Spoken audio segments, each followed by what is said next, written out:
Dünyanın birçok ülkesinden alim ve çok sayıda STK, Doğu Türkistan meselesinde İslam dünyasını yanıltan Çin propagandasına karşı ortak basın açıklaması düzenledi.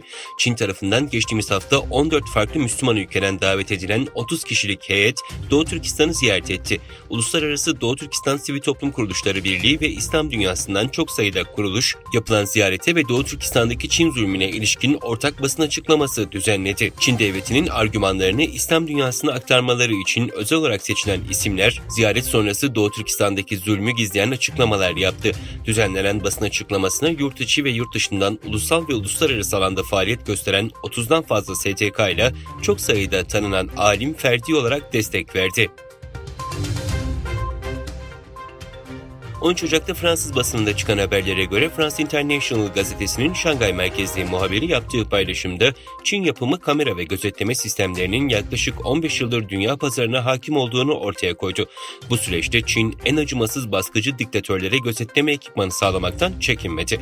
2014 yılında Uganda Cumhurbaşkanı'nın yüz tanıma teknolojisiyle donatılmış $750.000 değerinde 20 güvenlik kamerası satın aldığı bildirildi. Bu kameraların tamamı Çinli şirket Huawei tarafından sağlandı. Myanmar'ın askeri hükümetinin Çin'den çok sayıda gözetleme ekipmanı satın almış başka bir otoriter ülke olduğu da belirlendi. Pandemi kısıtlamalarının geçen ayın başında gevşetildiği Çin'de kritik durumdaki COVID-19 hasta sayısının 100.000'i aştığı bildirildi.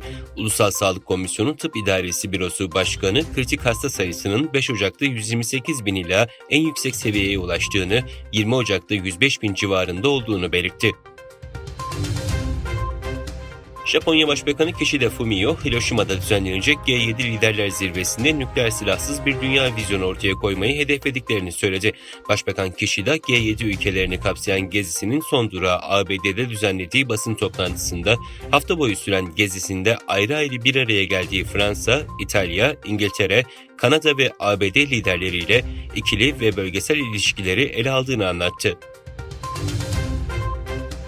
Çin bilimsel deneyler ve detaylı yer gözlemleri için tasarladığı Xi'an sınıfı 2 yer gözlem uydusuyla Yuagan sınıfı askeri istihbarat uydusunu uzaya gönderdi. Ayrıca yer gözlem uyduları Chilu 2 ve Chilu 3'ün olduğu 14 uydu Long March 2D roketiyle fırlatıldı.